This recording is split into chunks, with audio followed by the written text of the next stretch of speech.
नमस्कार दोस्तों, स्वागत है आपका स्टडी मेथड चैनल पर।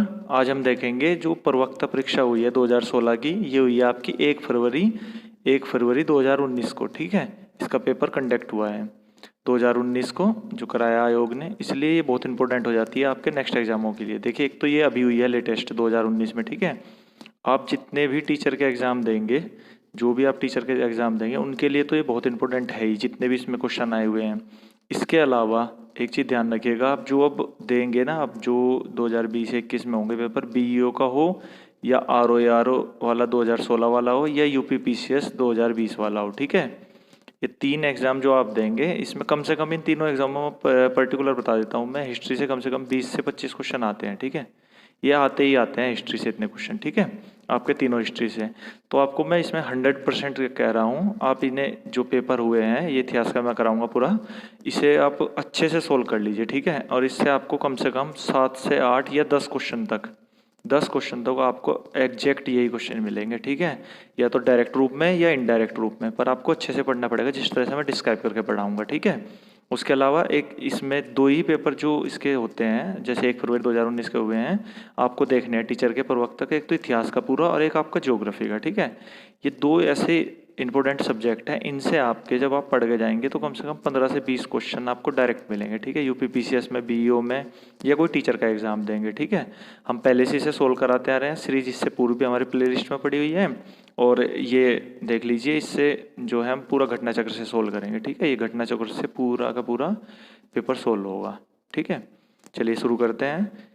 एक चीज़ और, ये इसमें थोड़ा आपको हल्का सा धुंधला दिखाई देगा, अगर आपको कम धुंधला दिखाई दे तो आप 480 पे करके देख लीजिएगा वीडियो को। ठीक है, 360 की जगह 480 पे देख लीजिए, पर ये आपको एकदम करेक्ट आंसरों के साथ ऑथेंटिक मिलेगा, और साथ में इसकी डिस्क्राइब आप पढ़ के और क्वेश्चन भी कर सकते हैं। ठीक है, चलिए दोस्तों शुरू करते हैं। देखिए, क्वेश्चन नंबर 1 है, इंग्लैंड में फ्री इंडिया सोसाइटी की स्थापना किसने थी?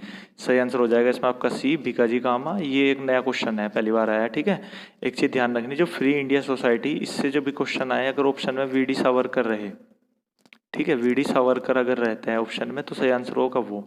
जबकि ये भीकाजी कामा थे, ये भी इनसे जुड़ी हुई थी। ठीक है, फ्री इंडिया सोसाइटी से। अब देख लीजिए, जो पूर्व में क्वेश्चन आए हुए बता देता हूँ मैं।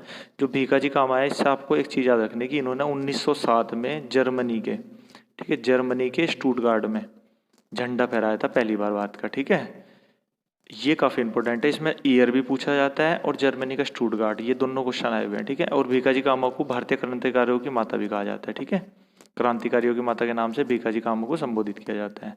इसके अलावा लाला हरदयाल से भी क्वेश्चन याद रखिएगा, इससे बहुत इंपॉर्टेंट क्वेश्चन है कि इन्होंने गदर पार्टी थे, जो गदर पार्टी से संबंधित थे, ये 1913 में सैन फ्रांसिस्को में। ठीक है, ये जो सैन फ्रांसिस्को है बहुत इंपॉर्टेंट है, यूएस से। इससे डायरेक्ट ऐसे पूछा था, गदर पार्टी की स्थापना कहाँ हुई थी?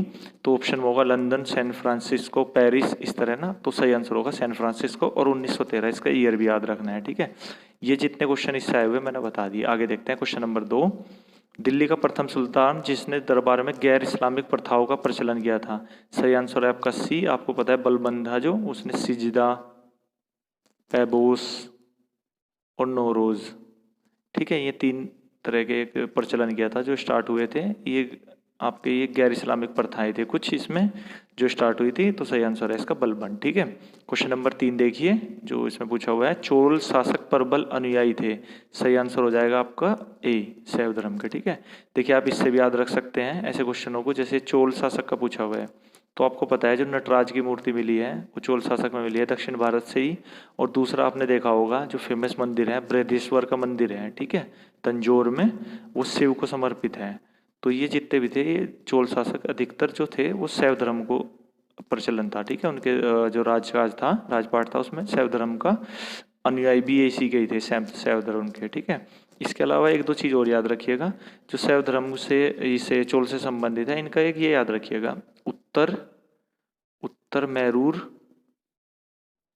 उत्तर मैरूर अभिलेख। ठीक है, ये पूछा जाता है ये किससे संबंधित है? उत्तर मैरूर अभिलेख पल्लव से, पांडव से, चोल से, या इस तरह ना। तो आपका आंसर हो जाएगा आपका चोल। ठीक है, इसमें इनकी जो ग्रामीण प्रशासन है उसके बारे में बताया गया है। ठीक है, आगे देखते हैं क्वेश्चन नंबर 4, पाकिस्तान शब्द का विचार किसने प्रस्तुत किया था? सही आंसर हो जाएगा आपने ए।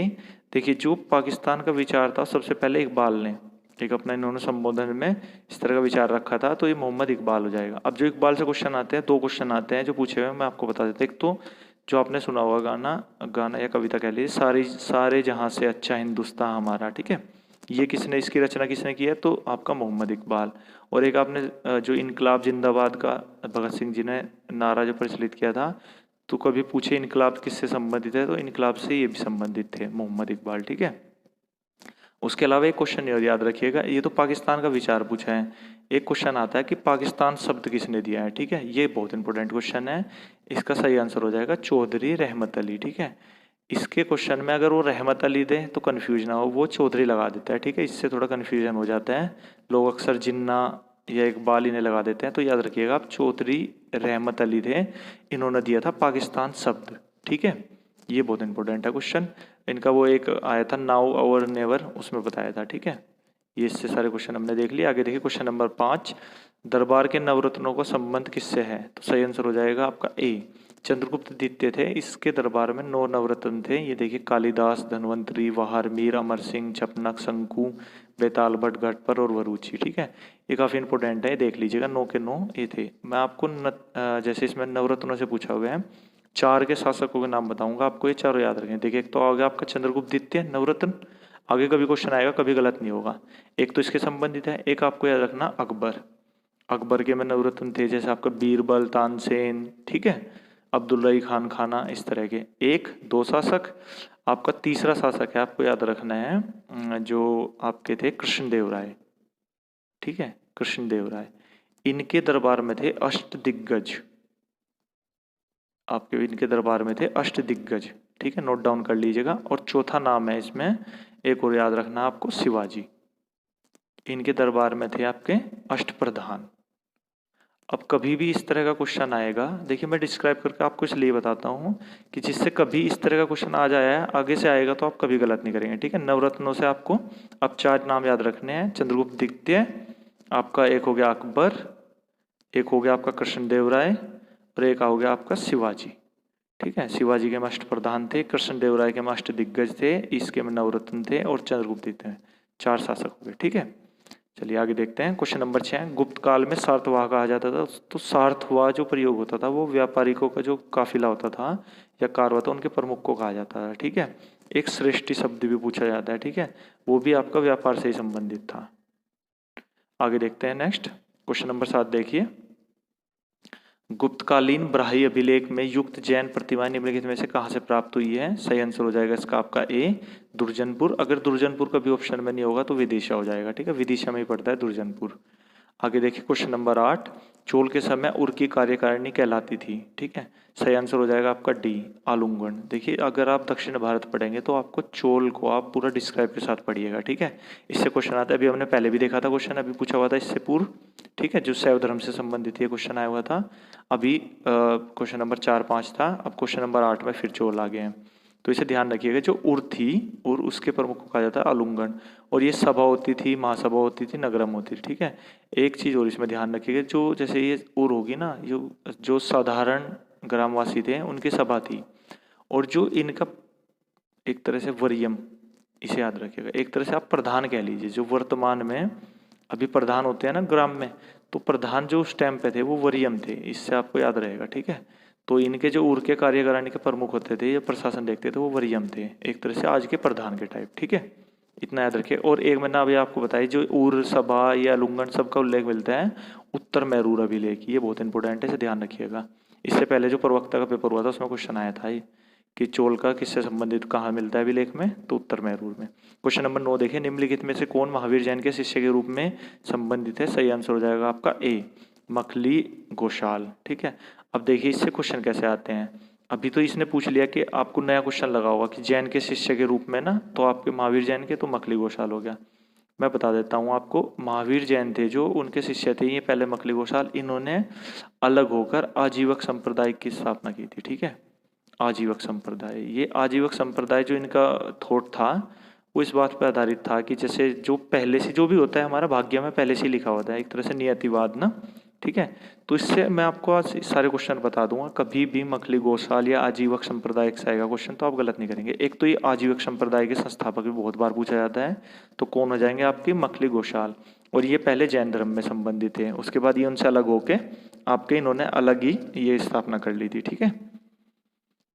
उसके बाद देखिए क्वेश्चन नंबर 10, किस युद्ध के बाद मैसूर के टीपू सुल्तान को सहायक राज्य बनाने के लिए बाध्य हुआ? तो सही आंसर है इसका आपका चतुरांगल मैसूर युद्ध। ठीक है। टीपू सुल्तान बाध्य हो गया था, फिर ये अंग्रेजों की जो सहायक संधि थी उसमें विलय हो गया था। अब देखिए इससे जो आपके ये मैसूर युद्ध पूछे हुए हैं ना, इससे हर पेपर में आप कोई भी हिस्ट्री का पेपर देख लीजिए या यूपी पीसीएस का उठा के देख लीजिए, हर बार क्वेश्चन आते हैं। कभी आते हैं कि आंग्ल मैसूर युद्ध में कौन गवर्नर जनरल था, कभी आते हैं कि कौन सी संधि हुई है द्वितीय में तृतीय में।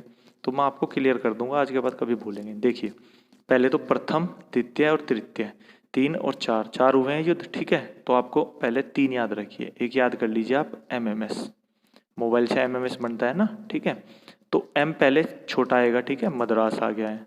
फिर दूसरे पे आपका आ जाएगा मंगलोर M से, ठीक है, और तीसरा S से आ जाएगा श्रीरंगपट्टनम। ठीक है। अब आपको ये 3 चीज पता चल गई है, मद्रास, मंगलोर और श्रीरंगपट्टनम। तो जो प्रथम है ना, प्रथम आंग्ल मैसूर युद्ध था उसमें हुई थी मद्रास की संधि। द्वितीय आंग्ल मैसूर युद्ध था उसमें हुई थी आपकी मंगलोर की संधि। तृतीय आंग्ल मैसूर युद्ध हुआ था उसमें हुई थी आपकी श्रीरंगपट्टनम की संधि। और चतुर्थ आंग्ल मैसूर युद्ध में टीपू सुल्तान की पहली मृत्यु हो गई थी, तो इसलिए इसमें कोई संधि नहीं हुई थी। तो आपको आज के बाद मत भूलना, MMS से याद रखना, मद्रास की संधि, मंगलोर की संधि, श्रीरंगपट्टनम की संधि, और चौथे आंग्ल मैसूर युद्ध में कोई संधि नहीं हुई थी, टीपू सुल्तान की मृत्यु हो गई थी। संधि आपको याद होगी है। उसके अलावा जो इससे क्वेश्चन पूछा जाता है, एक तो पूछा जाता है जो आंग्ल मैसूर युद्ध था जब टीपू सुल्तान की मृत्यु हुई थी तब कौन गवर्नर जनरल था? तो गवर्नर जनरल था उस टाइम पे वेलेजली। ठीक है। और एक तृतीय का पूछा जाता है, इस टाइम पे था आपका तृतीय आंग्ल मैसूर युद्ध के टाइम पे कॉर्नवालिस। ठीक है। तो ये 2 और याद रखने हैं। जो ये वेलेजली का है ना, ये कम से कम नहीं तो 5 बार क्वेश्चन आए हुए हैं अलग अलग एग्जामों में, चाहे तो आप देख लीजिएगा RO में भी या छोटे एग्जामों में भी। ठीक है। अब इससे मैंने आपको सारे बता दिए हैं, कभी क्वेश्चन गलत नहीं होंगे। ठीक है। मैं इसलिए ही डिस्क्राइब करता हूँ कि आप आगे तक ध्यान रखें। और जैसे ये मैंने आपको MMS की ट्रिक बताई है, ये आपको जो ट्रिक बताई है, ये ट्रिक, इस तरह की ट्रिक आप प्लेलिस्ट में देखिएगा। मैंने अभी 5-7 वीडियो डाल दिए हैं, उन ट्रिकों को आप देख लेंगे तो कभी नहीं भूलेंगे। ठीक है। बहुत आसान ट्रिक है। क्वेश्चन नंबर 11 देखिए, निम्नलिखित में से किस उपनिषद में वर्णित केकय जनपद का एक राजा दार्शनिक था? तो सही आंसर होगा D। इसमें आपको कुछ नहीं याद करना, उपनिषद में 3-4 राजाओं का उल्लेख हो याद करना। एक तो आपको पता चल गया केकय जनपद का अश्वति है। ठीक है। एक आपको याद रखना विदेह का जनक, जो सीता माता थी रामायण में, वो जनक की पुत्री थी ना, उसी से याद रखना है, विदेह राजकुमारी भी कहा जाता है उन्हें। और एक आपको के हो गया स्पति, एक आपको रखना काशी के अजातशत्रु। ठीक है। ये 3 नाम है, ये दिए हुए हैं, ये तीनों आप याद कर लीजिएगा। इसके अलावा इसमें और कुछ नहीं है। आगे देखिए क्वेश्चन नंबर 12, भारतीय राष्ट्रीय कांग्रेस की प्रथम महिला अध्यक्ष कौन थी? तो सही आंसर हो जाएगा आपका C एनी बेसेंट। इससे क्वेश्चन आते हैं, ये ध्यान रखिएगा। 1917 में, मैं जल्दी से बता देता हूँ, 1917 में प्रथम बार ये कलकत्ता अधिवेशन में महिला अध्यक्ष बनी थी कांग्रेस की, भारतीय राष्ट्रीय कांग्रेस की प्रथम महिला अध्यक्ष बनी थी। इसके अलावा 1916 में इन्होंने होम रूल लीग शुरू किया था। ठीक है। उसके अलावा आप देख लीजिए इंदिरा गांधी प्रथम महिला प्रधानमंत्री थी भारत की, स्वतंत्र भारत की। विजयलक्ष्मी पंडित को याद रखिएगा, जो UN है, संयुक्त राष्ट्र में पहली महिला अध्यक्ष बनी थी ये। ठीक है, वर्ल्ड में। और आपका जो सरोजनी नायडू है, ये 1925 के कानपुर अधिवेशन में भारत की पहली भारतीय महिला, ठीक है, पहली महिला तो एनी बेसेंट होगी और पहली भारतीय महिला हो जाएगी आपकी सरोजनी नायडू। 1925 के कानपुर अधिवेशन में अध्यक्ष बनी थी। ठीक है। आगे देखिए क्वेश्चन नंबर 13, निम्नलिखित बादशाहों में से किसे कलंदर कहा जाता है? सही आंसर हो जाएगा आपका A बाबर। जो कलंदर की उपाधि थी वो बाबर की थी। ठीक है। अब देखिए हमने जो इससे पहले यूपी का RO का जो 2018 में मेंस का पेपर हुआ है, ठीक है, वो सोल्व किया है इसी तरह घटना चक्र से, तो उसमें ये क्वेश्चन आया हुआ था। अब यहाँ तो इसने कलंदर पूछ लिया आपका बाबर से, उसमें पूछा हुआ था कि जिंदा पीर किसे कहा जाता है? ठीक है। तो जिंदा पीर कहा जाता है औरंगजेब को। मैं आपको एक दूसरे पेपर को, देखिए आप वहाँ पे भी जाके उस पेपर को भी सोल्व करिए RO वाले को, पर मैं आपको ये क्वेश्चन एक दूसरे के कनेक्टेड करके इसलिए बताता हूँ जिससे आपको लंबे समय तक याद रहे और आपके एक दूसरे से याद भी हो जाए। अब आपको 2 होगी उपाधियाँ, जो कलंदर की पूछी है वो इस पेपर में पूछी है, प्रवक्ता वाले में वो बाबर की थी, और जिंदा पीर की आपकी औरंगजेब की थी। ठीक है। दो उपाधि याद रखनी है आपको। ये आप सिंपल क्वेश्चन है, 1526 में पानीपत का प्रथम युद्ध हुआ था, इब्राहिम लोधी आ रहा था, ठीक है। हाँ, एक क्वेश्चन और याद रखिएगा, जब जो ये पानीपत का प्रथम युद्ध हुआ था, इसमें जो तोपखाना था उसका जो आपका नेतृत्व किया था वो किया था अली कुली ने, ठीक है। वर्गीय में जो तोपखाने का नेतृत्व किया था, और जो बंदूक था, बंदूक का जो नेतृत्व कर रहा था वो कर रहा था मुस्तफ़ा, ठीक है। ये दो क्वेश्चन और इम्पोर्टेंट है। नेक्स्ट कोई मतलब जिसमें हिस्ट्री डिस्क्राइब से पूछी जाएगी टीचर वगैरह के एग्जाम में, तो उसमें पूछा जा सकता है, ठीक। आगे देखिए, क्वेश्चन नंबर आपका हो गया 14। क्या है ये, किस वायसराय द्वारा कांग्रेस को प्रतिबंधित कर दिया गया था? तो सही आंसर हो जाएगा सी, लॉर्ड विलिंगटन। देखिए, कांग्रेस को कभी भी बहुत से गवर्नर जनरल ने प्रतिबंधित किया है, पर इन गवर्नर जनरलों पे पूछा हुआ है। तो जब 1931 में आपका द्वितीय गोलमेज सम्मेलन हुआ था, तो वो फेल हो गया था, गांधी जी वहाँ पे गए थे, उसमें कोई निष्कर्ष नहीं निकला। उसके कारण उन्होंने आके दोबारा कहा कि जो हम सविनय अवज्ञा आंदोलन चल रहा था 1930 में, इसे दोबारा रिवाइंड करेंगे, दोबारा चलाएंगे। तो उसके जो उसे रोकने के लिए उस टाइम पे लॉर्ड इरविन था आपका 31 में, उसने क्या किया था, कांग्रेस को बैन कर दिया था, ठीक है।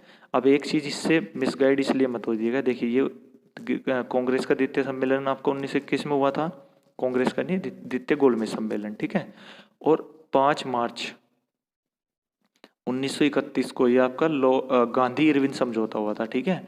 तो उस टाइम पे आपके इरविन थे गवर्नर जनरल या वायसराय, और फिर बाद में आपके मार्च अप्रैल तक तो आपके इरविन थे, उसके बाद विलिंगटन बन गए थे, ठीक है। तो सही आंसर इसका सी होगा। उसके बाद देखिए क्वेश्चन नंबर 15, निम्नलिखित में से किसने 1899 में कलकत्ता कॉरपोरेशन एक्ट पारित किया था? सही आंसर हो जाएगा बी, लॉर्ड कर्जन। देखिए, अगर आप डिस्क्राइब करके पढ़ेंगे तो आपको कितना फ़ायदा होगा। ये क्वेश्चन मुझसे भी नहीं आता, ठीक है, मुझे पता नहीं था। अब जो पढ़ने वाले हैं वो क्या करेंगे, इसमें हमें नहीं पता कलकत्ता कॉरपोरेशन एक्ट कब आया था, हमने देख लिया कि 1899 में आपका सन पूछा हुआ है। हमें पता है 1899 से लेके 1905 तक लॉर्ड कर्जन रहा है गवर्नर जनरल, क्योंकि 1905 में इसने बंगाल विभाजन भी किया था, जो बहुत फेमस है। तो इसलिए हमें इसका कार्यकाल पता है ना, तो इससे हमें क्या पता चल गया 1899 में कौन था, लॉर्ड कर्जन। तो आप इसी तरह आप आंसर दे सकते हैं, ठीक है। ज़्यादा पढ़ने का, डिस्क्राइब पढ़ने का आपका यही फ़ायदा होता है। अगर क्वेश्चन आपसे नहीं भी आता तो फिर भी उसे आप कर ले जाते हैं, ठीक है। आगे देखिए क्वेश्चन नंबर 16, चोल गंगम तालाब का निर्माण कराया था? सही आंसर है आपका राजेंद्र प्रथम। देखिए अभी फिर आ गया ना चोल से क्वेश्चन, 16 क्वेश्चनों में तीसरा क्वेश्चन है ये जो चोल से पूछा हुआ है, तो इसलिए इसे ध्यान से पढ़िएगा। मैं ये राजेंद्र प्रथम है, इसके बारे में आपको कुछ बता देता हूँ, ये भी इंपॉर्टेंट है। राजराज प्रथम, इसे कभी और देख लेंगे, राजेंद्र प्रथम देख लीजिए। देखिए इसने एक तो आपका है ना सबसे प्रतापी शासक कहा जाता है चोल वंश का इसे, ठीक है। और इसने जो काम किए थे, इसके 3-4 फेमस काम है जो मैं आपको बता देता हूँ। एक तो इसने चोल झील का निर्माण कराया था, ठीक है, इस क्वेश्चन में पूछा हुआ है। चोल गंगम तालाब भी कहा है या चोल झील भी कह देते हैं, जो बंगाली खाड़ी थे उसमें इन्होंने उस पर अधिकार कर लिया था चोल झील का। एक तो ये हो गया। एक इनकी उपाधि है आपकी गंगे चोलपुरम, ठीक है, गंगे चोलपुरम। ये उपाधि पूछी जाती है, किसने ली थी, राजेंद्र प्रथम। और इसका कारण बता देता हूँ, कभी आगे भी याद रहेगा। जो गंगे है ना, गंगा, जो गंगा नदी है, इन्होंने इस पर आक्रमण किया था, ठीक है। और गंगा नदी के आसपास के एरिया में उस टाइम पे पाल वंश का शासक था महिपाल, ये भी याद रखिएगा, महिपाल काफ़ी इंपॉर्टेंट है। महिपाल इसे पराजित किया था और गंगा के जल को अपने यहाँ दक्षिण भारत में लाया था, इसलिए इसने ये उपाधि धारण की थी गंगे चोलपुरम। इसका मतलब था कि गंगा के क्षेत्र तक राजेंद्र प्रथम का क्षेत्र का विस्तार है, ठीक है, राज्य का विस्तार है। एक उपाधि ये होगी, एक आपको मैंने बता दिया जो इससे क्वेश्चन आए हुए थे। और एक और क्वेश्चन याद रख लीजिएगा, इसने क्वेश्चन पूछा जाता है कि जो संपूर्ण श्रीलंका पर विजय किसने प्राप्त की थी, ठीक है। क्योंकि इसके कुछ श्रीलंका के पार्ट को राजराज प्रथम ने जीता था, पर संपूर्ण श्रीलंका को पूछेगा तो राजेंद्र प्रथम ने विजय प्राप्त की थी। यहाँ का शासक था महेंद्र पंचम, उसे बंदी बना के लिया था, ठीक है। 3-4 क्वेश्चन आते हैं, मैंने आपको सारे बता दिए हैं। आगे देखिए क्वेश्चन नंबर आपका 17, बंगाल टेनेंसी एक्ट किस वर्ष लागू हुआ था? सही आंसर है आपका बी, 1885। ये तो आपको याद ही रखना पड़ेगा, इस तरह याद रख लीजिएगा। 1885 में कांग्रेस की स्थापना हुई थी, भारतीय राष्ट्रीय कांग्रेस की स्थापना 1885 में हुई थी, और बंगाल टेनेंसी एक्ट भी 1885 में आया था। आगे देखिए क्वेश्चन नंबर 18, निम्नलिखित में से किस अभिलेख में पटियाई श्रेणी का उल्लेख मिलता है? सही आंसर है आपका ए, कुमारगुप्त प्रथम का मंदसौर अभिलेख। अब देखिए ये आपको काफ़ी टफ क्वेश्चन लगा होगा, ठीक है, किसी ने कितनी भी स्टडी की रही होगी तो जो नॉर्मल है उससे काफ़ी टफ क्वेश्चन लगेगा ये किसी भी व्यक्ति को। तो अब देखिए आसान कैसे है। अभी मैंने इससे पहले MPPCS का आपको 2020 वाला जो 2020 में हुआ है अभी अभी जनवरी में, उसका पेपर पूरा सॉल्व कराया है, ठीक है, घटना चक्र से। उसमें ये क्वेश्चन आया हुआ था पर इनडायरेक्ट वे में। देखिए किस तरह आया हुआ था। उसमें पूछा हुआ था कि जो रेशम बुनकर है उसका उल्लेख किस अभिलेख में मिलता है। तो सही आंसर था उसमें कुमारगुप्त का प्रथम मंदसौर अभिलेख, ठीक है। अब ये रेशम बुनकर कहाँ से पता चलेगा, इसके डिस्क्राइब से, क्योंकि जो पट्टावी श्रेणी था उसे ये रेशम सूत बनाने के लिए, ठीक है। ये देखिए रेशम सूत के लिए है पट्टावी श्रेणी। यहाँ पूछ लिया कि पट्टावी श्रेणी का उल्लेख किसमें मिलता है, तो कुमारगुप्त के आपका जो मंदसौर अभिलेख है उसमें। वहाँ पूछा हुआ था रेशमी सूत का अभिलेख कहाँ मिलता है, तो उसमें भी आपका मंदसौर अभिलेख हो जाएगा कुमारगुप्त का। तो इस तरह कनेक्टेड करके क्वेश्चन आते हैं, ठीक है। सही आंसर हो जाएगा ए। MPPCS का पढ़ा है उसे भी देखिएगा पेपर, उसमें मैंने डिस्क्राइब करके समझाया हुआ है।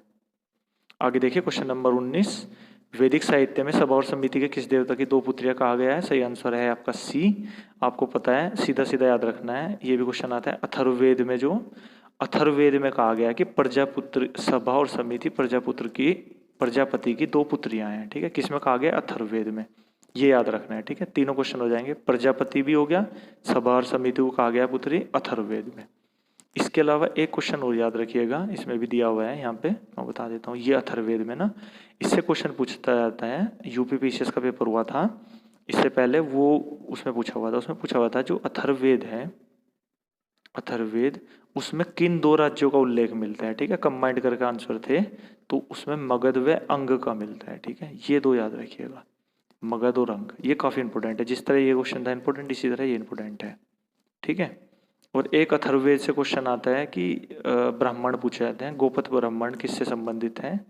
जैसे सतपथ आपका यजुर्वेद से है, उसी तरह गोपथ ब्राह्मण आपका अथर्ववेद से संबंधित है। क्वेश्चन नंबर 20 देखिए, शिला युक्त नगर तुगलकाबाद का निर्माण किसके द्वारा कराया गया था। सही आंसर है आपका बी, गयासुद्दीन तुगलक ने तुगलकाबाद शहर बसाया था, ठीक है।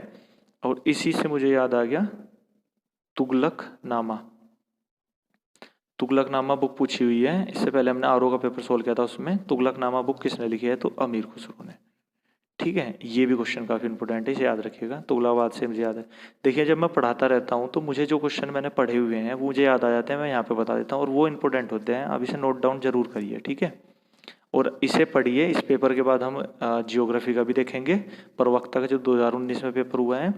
आपको 10 से 15 क्वेश्चन कोई भी एग्जाम दे लीजिएगा, हिस्ट्री के मिलने ही मिलने हैं इन्हीं से, और ज्योग्राफी के, ठीक है। चाहे आप लिख लीजिए, लिख कर रख लीजिए, फिर आप जब पेपर दे आएंगे तब देख लेना, ठीक है। पर मिलेंगे डायरेक्ट और इनडायरेक्ट वे में, ठीक है। ओके दोस्तों, नेक्स्ट वीडियो में देखते हैं इसे। 125 क्वेश्चन आते हैं, 1-2 पार्ट 3 पार्ट में हम इन्हें खत्म कर लेंगे, ठीक है। Okay, thank you. अच्छा लगा हो तो सब्सक्राइब कर सकते हैं, like and share. Thank you.